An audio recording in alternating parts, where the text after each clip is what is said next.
আসসালামু আলাইকুম সুপ্রিয় দর্শক, পদ্মা টিভি 24 এর পক্ষ থেকে আপনাদের সবাইকে আন্তরিক প্রীতি এবং শুভেচ্ছা জানাচ্ছি। প্রিয় দর্শক, বৈষম্য বিরোধী প্রেস ক্লাব এপিসি তৃণমূল টকশোতে আমরা আজকে যাকে যুক্ত করছি তিনি হচ্ছেন মাদারীপুর জেলার শিবচর উপজেলার অন্যতম একজন নন্দিত যুব নেতৃত্ব, শিবচর উপজেলা যুব দলের সংগ্রামী সদস্য সচিব পদপ্রার্থী, একজন তৃণমূলের নেতৃত্ব, শিবচরের নন্দিত মুখ যারা মিঠু চৌধুরীর অন্যতম কাছের একজন ভ্যানকাট নেতৃত্ব, যিনি প্রয়াত হয়ে গেছেন, তার প্রিয় সহধর্মিণী নাদিরা মিঠু চৌধুরীর সাথে যিনি রাজনীতি করছেন সেই ব্যক্তিত্ব জনাব মামুন শেখ আজকের অনুষ্ঠানের আলোচক। প্রিয় দর্শক, অনুষ্ঠানের কেন্দ্রিক প্রশ্ন যদি আপনারা করতে চান তাহলে স্ক্রিনে 2 নম্বর কল করলে আমরা আজকের যিনি একজন তৃণমূলের যুব নেতৃত্ব রয়েছেন, তৃণমূলের একজন ভ্যানগার্ড নেতৃত্ব যারা মামুন শেখ, তার মাধ্যমে কিছু বিষয়ে জানা যাবে। প্রিয় দর্শক, তৃণমূলের অনেক নেতারা রয়েছেন যারা তাদের কিছু না বলা কথা রয়েছে, বিশেষ করে 15.5 বছর আওয়ামী লীগের নিপীড়নের সময় যারা রাজপথে নেতৃত্ব দিয়েছেন, লড়াই সংগ্রামের মাধ্যমে রাজনীতি করেছেন, তার কাছ থেকে আমরা কিছু বিষয় জানবো। দর্শক, আপনারা আমাদের সাথে যুক্ত থাকুন। আমাদের সাথে যুক্ত হচ্ছেন যারা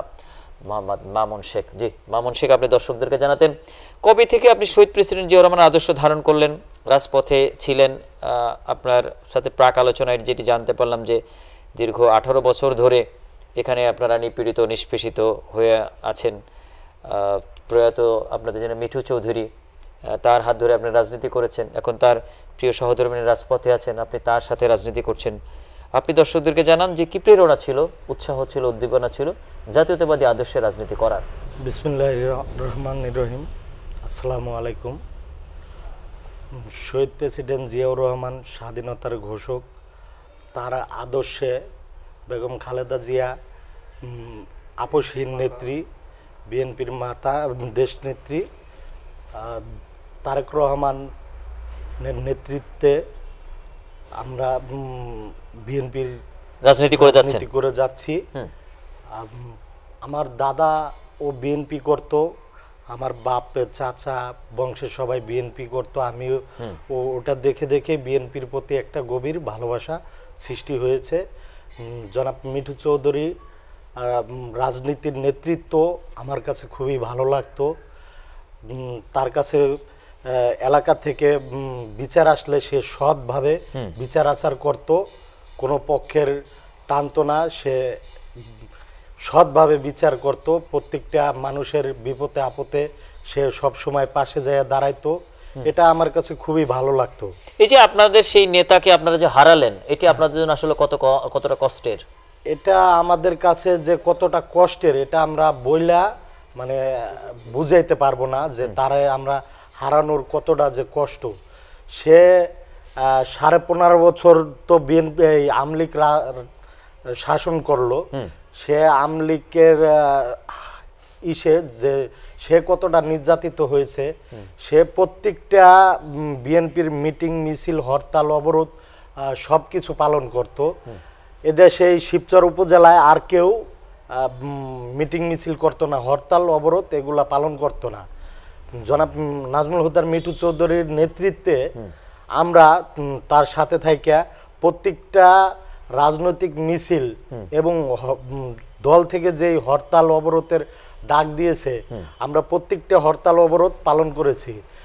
আর কোনো একটা প্যানেলের এই শিবচর উপজেলার হরতাল অবরোধের মামলা খায় নাই, গায়েবী মামলা খায় নাই। একমাত্র এই মিঠু চৌধুরীর প্যানেলটা, মিঠু চৌধুরীর দলের মামলা তাদেরকে দিয়েছে, মামলা খাইছে তারা, মামলা আমরাই খাইছি। হরতালের মামলা, অবরোধের মামলা, গায়েবী মামলা সব আমরাই খাইছি। এখন যে তার প্রয়াত হওয়ার পরে তার প্রিয় সহধর্মিণী নাদিরা মিঠু চৌধুরী, তিনি রাজপথে আছেন, তিনি কতটা আসলে রাজপথে কাজ করতে পারছেন বা আপনারা তার নেতৃত্ব আসলে কিভাবে উপভোগ করছেন? তার নেতৃত্বটা, সে তো নাদিরা মিঠু চৌধুরী তো রাজনীতি শিখছে মিঠু চৌধুরীর রাজনীতি দেখে। তার রাজনীতিটা সেম মিঠু চৌধুরীর মতোই হইতেছে, সে তার মতোই করতেছে। মিঠু চৌধুরী মারা যাবার পরে সে হাল ধরছে দলের, সে হাল ধরার পরে প্রত্যেকটা মিছিল মিটিং হরতাল অবরোধ সে নেতৃত্ব দিয়া সামনে থেকে করতেছে। সেটা আমাদের ফেসবুকে পোস্ট করা আছে, বিভিন্ন ছবি আছে, আছে, আমাদেরই আছে। আর কোনো এই শিবচরের কোনো ইয়া নাই, কোনো নেতা। মিঠু চৌধুরী প্রয়াত হওয়ার পরে তার স্ত্রীকে উপজেলা পরিষদ নির্বাচনের মনোনয়নের জন্য আপনারা কাজ করেছিলেন বা তিনি নির্বাচনও করেছিলেন, কি অবস্থা ছিল মাঠে? হ্যাঁ, সে উপজেলা উপনির্বাচনে নমিনেশন দল থেকে পাইছে, আমরা তার নির্বাচন করছি। নির্বাচনে যে এলাকায় ভোট চাইতে গেছি আওয়ামী লীগের লোকজনে বাধা দিছে, ওই একটা প্রোগ্রাম করতে পারি না আওয়ামী লীগের লোকজনে বাধা দিছে, পুলিশে বাধা দিছে। ভোটের দিন আমাদের যে লোকগুলো এজেন্ট দিছি তাদের বের করে দিয়েছে। আমার ভোটটাই, আমি তো তার বাড়ির পাশের লোক, এই যে এই পাশে তার বাড়ির কেন্দ্র আছে ভোটের, সেই কেন্দ্রেও আওয়ামী লীগের লোকজন পুলিশ আইসা দখল করে রাখা আমাদের লোকজন যারা আছে তাদের ভোটগুলা আগেই কাটে দিয়ে দিছে। নাদিরা মিঠু চৌধুরীর নেতৃত্বে জুলাই গণ অভ্যুত্থানে ছাত্রদের পাশাপাশি আপনারা কিভাবে ছিলেন, কিভাবে ছাত্রদের রসদ জোগানো, কিভাবে রাজপথে ছাত্রদের পিছনে থাকা এবং কিভাবে গাইডলাইন আপনারা দিয়েছিলেন? আমরা 20 জুলাই ঢাকা চলে গেছিলাম, ওই 5 আগস্টের যে গণ অভ্যুত্থানে হলো, আমরা ঢাকা চলে গেছিলাম। ঢাকা যায় নাদিরা মিঠু চৌধুরীর নেতৃত্বে আমরা প্রায় 2000 লোক ঢাকা চলে গেছিলাম। আর যে খাবার দাবার খরচ প্রায় তার অনেক টাকা গেছে, আমরা ছাত্রদের খাবার দাবার দিয়ে আসছি। আন্দোলন সংগ্রামে এই 2000 লোক সব সময় অ্যাটেন্ড করছি, প্রত্যেকটা দিন আমরা এই তার নেতৃত্বে ওইভাবে আমরা আন্দোলনে যোগদান করছি। শিবচর থেকে ঢাকার রাজপথের রাজনীতির বিশেষ করে যাত্রাবাড়ি যে জোনটা, সোনেরাকড়া যাত্রাবাড়ি, এই জোনের নেতৃত্বটা সবচেয়ে বেশি হয়েছে, এই আক্রমণটা সবচেয়ে বেশি ছিল ক্ষমতাসীনদের উপরে। সেক্ষেত্রে এই আন্দোলনে এখান থেকে আপনাদের যাত্রাবাড়ির আন্দোলনে যোগদান করাটা কিন্তু সহজ, খুব কম সময় লাগে এখান থেকে যাওয়া। তো আন্দোলনে যেভাবে লাঠিচার্জ, যেভাবে গুলি বর্ষণ, যেভাবে রাজপথে নেতৃত্বগুলি দেয়া হলো, যেভাবে হত্যা করা হচ্ছিল একের পর এক, না এটার কি বিভীষিকাময় আসলে দৃশ্য আপনি মনে করতে পারছেন? হ্যাঁ, যেভাবে গুলিগুলা করা হয়েছিল, পুলিশ বাদেও বাইরের লোক, আমার সম্ভবত আমার যা ধারণা হয় ইন্ডিয়া থেকে রর এজেন্ট আইনা, ইন্ডিয়া থেকে সেনাবাহিনী বা রর এজেন্ট আইনা এই গুলিগুলা করছে। আমার যা ধারণা যে বাংলাদেশের পুলিশ এভাবে গুলি করতে পারে না, এইভাবে বাংলাদেশের পুলিশগুলা যে আরেক বাঙালির উপরে এইভাবে গুলি করছে এটা সম্ভব না। করছে, কিছু করছে, আর ইন্ডিয়ার লোক শেখ হাসিনা আইনা এইভাবে করছে। আমাদের যে 2000 লোক নিয়ে নাদিরা চৌধুরী ঢাকা গেছে, ঢাকা 2 ভাগে ভাগ করে দিছে সে।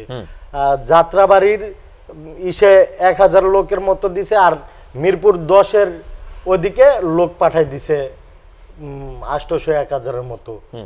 এইভাবে ভাগ করে দিয়ে সে 2 জায়গায় আন্দোলন চাঙ্গা। এই যে আপনাদের চৌধুরী পরিবার দীর্ঘ বছর বিএনপির সেবা করে যাচ্ছে, বিএনপির নেতা কর্মীদেরকে সেবা করছে যাচ্ছে, জাতীয়তাবাদী আদর্শের যারা নেতৃত্ব দিচ্ছে তাদেরকে সেবা করছে, সেবার পুরস্কার স্বরূপ আগামী ত্রয়োদশ সংসদ নির্বাচনে আপনারা তাকে মনোনয়ন প্রত্যাশী ভাবছেন, দলের কাছে আপনারা প্রত্যাশা করছেন, কি মনে করছেন দল তাকে মনোনয়নিত করবে কিনা, কি মনে করছেন? আসলে শিবচর থানায় বিএনপির নাম বলতেই এই ফ্যামিলির নামটা বোঝায়। জি, এই নাদিরা মিঠু চৌধুরীর জামাই হাজবেন্ড হলো মিঠু চৌধুরী, তার মিঠু চৌধুরীর বাবা ছিল বিএনপির প্রতিষ্ঠা কমিটির 12 নম্বর সদস্য। সে শিবচর থানায় যদি একজন বিএনপির এমপি হয়ে থাকে তাহলে সে বাদশা চৌধুরী এমপি হয়েছে, মিঠু চৌধুরীর বাবা। তারপরে সে এমপি হওয়ার কিছুদিন পরে স্ট্রোক করে মারা গেল। মারা যাওয়ার পরে মিঠু চৌধুরীর চাচা ওই মনোনয়ন পায়া এমপি হইল। তারপরে হলো সে মারা যাওয়ার পরে এরপর আর কেউ এই শিবচর থানায় বিএনপির এমপি হইতে পারে নাই। আর বিএনপির এমপি হইতে হইলে আমার যা মনে হয় যে এই ফ্যামিলি ছাড়া কেউ শিবচরের বিএনপির এমপি হইতে পারবো না। কারণ যারাই এই পর্যন্ত নমিনেশন দেওয়া হয়েছে বিএনপির দল থেকে সবাই ওই আওয়ামী লীগের দোসর লিটন চৌধুরীর কাছ থেকে টাকা খাইয়া তারা বসে গেছে জানায় গতি কমাই দিয়া নির্বাচন ছাইড়ে দেওয়ার ভাব, যে নমিনেশন পাইছে সেই ঢিলামি দিছে, কর্মীদের মন ভেঙে গেছে, কর্মীরা ওরকম ভাবে ভোটও চায় নাই, আর নির্বাচনের জন্য ওরকম পরিশ্রমও করা নাই, কারণ লিডারে যে নমিনেশন পাইছে সেই ছাইড়ে দিছে, এক জায়গায় যাইতে বললে যায় না। এখন তো সেই পরিবেশ এখন আর নাই, লিটন চৌধুরীদের দৌরাত্ম্য তো শেষ হয়ে গেছে, শেখ হাসিনার জগতের অবসান ঘটেছে, মানুষ এখন নৌকার কথা শুনতে পারে না, মানুষ এখন আর তাদেরকে দেখতে পারে না। সেক্ষেত্রে আগামী সংসদ নির্বাচনে যদি নাদিরা মিঠু চৌধুরীকে মনোনয়ন দেয় দল, তাহলে বিজয়ের সম্ভাবনা আসলে কতটুকু? নাদিরা মিঠু চৌধুরীর যদি দল নমিনেশন দেয়, তাহলে বিজয়ের গ্যারান্টি 100%-এর ভিতরে 99%, কারণ সেই একমাত্র যোগ্য বিএনপির নমিনেশন পাওয়ার, সেই একমাত্র বিএনপির এমপি এই জায়গা থেকে হইতে পারবো। আমি বলি আপনারে, এই সিটের যে লিটন চৌধুরী, তার হলো অনেক টাকা যা বইলে শেষ করা যাবে না। সে 7 বার এমপি হয়েছে, সে অনেক দুর্নীতি করছে, সে তার অস্ট্রেলিয়া ব্যবসা আছে, ইন্ডিয়ায় ব্যবসা আছে, সে চাইবো না যে অন্য কেউ বিএনপির কেউ সহজে এমপি হয়ে যাক, সে টাকা দিয়ে হইলো স্বতন্ত্র প্রার্থী দাঁড় করাইবো যাতে বিএনপির এমপি না হইতে পারে। তো সেই ক্ষেত্রে এই নাদিরা মিঠু চৌধুরীর যদি বিএনপির নমিনেশনটা দেওয়া হয়, তাহলে একমাত্র সেই পারবো যে এমপি এই শিবচরে বিএনপির এমপি উপহার দিতে, একটা সিট এটা আপনি মনে করছেন? এটা আমি মনে করছি। আর যদি অন্য কাউকে বিএনপি থেকে নমিনেশন দেওয়া হয়, তাহলে ওই লিটন চৌধুরী ওই অস্ট্রেলিয়া থেকে টাকা পাঠাইয়া, টাকা খাওয়াইয়া তারে থামাই দিব। জি, আমি এটা মনে করি। আপনি দীর্ঘ সময় যুব নেতৃত্ব দিচ্ছেন বা দীর্ঘ সময় রাজপথে ছিলেন, আপনি বলছেন বিভিন্ন মামলার শিকার হয়েছেন, হামলার শিকার হয়েছেন। সেক্ষেত্রে আপনাদের যে যুব দলের দীর্ঘদিন কমিটি নেয় এই উপজেলায়, আপনি কি মনে করছেন বা কি প্রত্যাশা করছেন জনাব তারেক রহমানের কাছে এই কমিটির ব্যাপারে কি হবেন আপনার? আমি তো মানে ছোটবেলা থেকে বলছি যে বিএনপির দলের সাথে আছি। আমি মনে করি যে শুধু এই শিবচর উপজেলা না, সারা বাংলাদেশে আমার নেতা, যেহেতু আমি তারেক রহমানরে ভালোবাসি, তারেক রহমান আমার নেতা, আমার বিগত জীবনে আগামীতে আমি তার নেতৃত্বেই দল করব বা বিএনপির সাথে যুক্ত থাকব, তাকে যেহেতু ভালোবাসি। আমি চাই সারা বাংলাদেশে যে ত্যাগী নেতাগুলা আছে যারা মামলার শিকার হয়েছে, মায়ের খাইছে, কোনো ঘরে থাকতে পারে নাই, এই হরতালের মিছিল মিটিংয়ে যোগ দিছে, এই লোকগুলারে কমিটিতে রাখা হোক। আর আমি যেহেতু এই শিবচরে অনেক নির্যাতিত হয়েছি, মামলা খাইছি, মায়ের খাইছি, কোনো একটা ব্যবসা বাণিজ্য করতে পারি নাই, কোনো কাজ করতে পারি নাই, মামলা ছিল প্রায় 20 হইতে 22টা, মামলা তুই ঢাকা যায় অন্য জায়গায় যায় চাকরিও করতে পারি নাই, মাসের ভিতরে হাজিরা দিতে হয়েছে। কে চাকরিতে রাখবো 10 দিনের জন্য বা একদিন পর পর? চাকরিও করতে পারি নাই, দেশে কোনো একটা ব্যবসাও করতে পারি নাই, আওয়ামী লীগের লোকজন কোনো একটা ব্যবসাও করতে দেয় নাই। তো আমরা যে কিভাবে এই 15 বছর 6 মাস কিভাবে যে কাটাইছি, আমরা একমাত্র আমরাই বলতে পারি। রাত্রে ঘরে থাকতে পারি নাই, একমাত্র আমরাই বলতে পারি যে সেই দিনগুলো আমাদের কিভাবে কাটছে। তো আমি চাইবো আমার নেতা তারেক রহমান যেন এই জিনিসগুলা বিবেচনা করে কমিটি দেয়,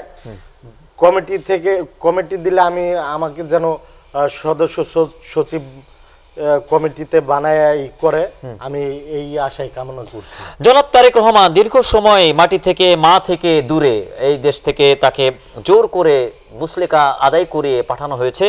অবশেষে তিনি একটা গণ আন্দোলন ঘটিয়ে, একটা মিরাক্কেল ঘটিয়ে, দীর্ঘ সময় একটা নেতৃত্বের মতো একটা মাস্টার প্ল্যান ধারণ করে, মাস্টার মাইন্ড ধারণ করে এই আন্দোলনের পুরোধা হিসাবে দায়িত্ব পালন করে একটি সফলতা এনে দিয়েছেন। সেক্ষেত্রে তারেক রহমানের অনেক মিথ্যা মামলা ছিল, সেগুলো আস্তে আস্তে খারিজ হতে শুরু করেছে। কবে নাগাদ তারেক রহমানকে আপনারা আসলে প্রত্যাশা করছেন এদেশের মাটিতে?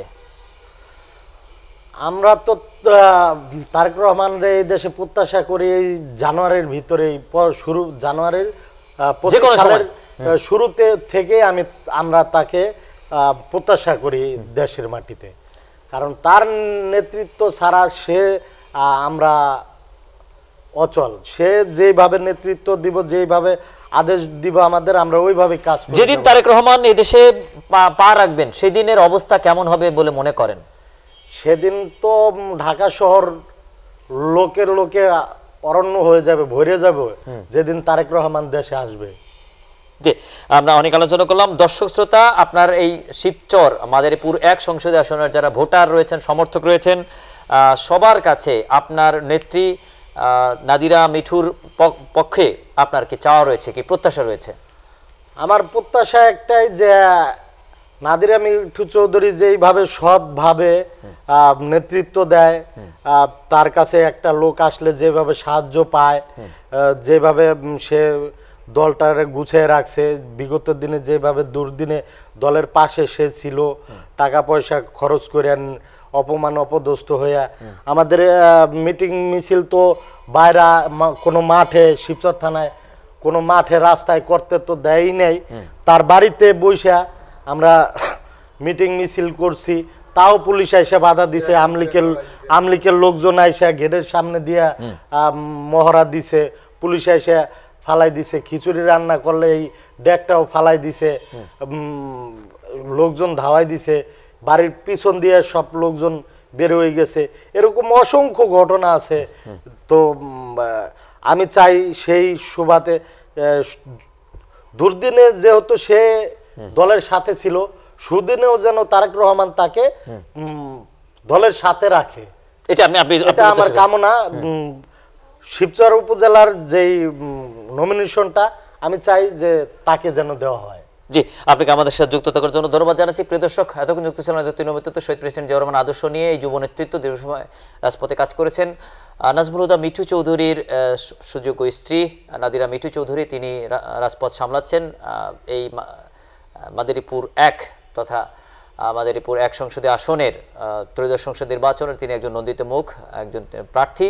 সেই প্রার্থীর প্রতি, তার ত্যাগের প্রতি বা এই পরিবারের যে ত্যাগের কন্ট্রিবিউশনটি রাজপথে ছিল সেটার প্রতি গুরুত্ব আরোপ করে অবশ্যই পার্লামেন্টারি বোর্ড, অবশ্যই দলের চেয়ারপারসন আগামীতে তাকে মনোনীত করবেন বলে তৃণমূল প্রত্যাশা করছে।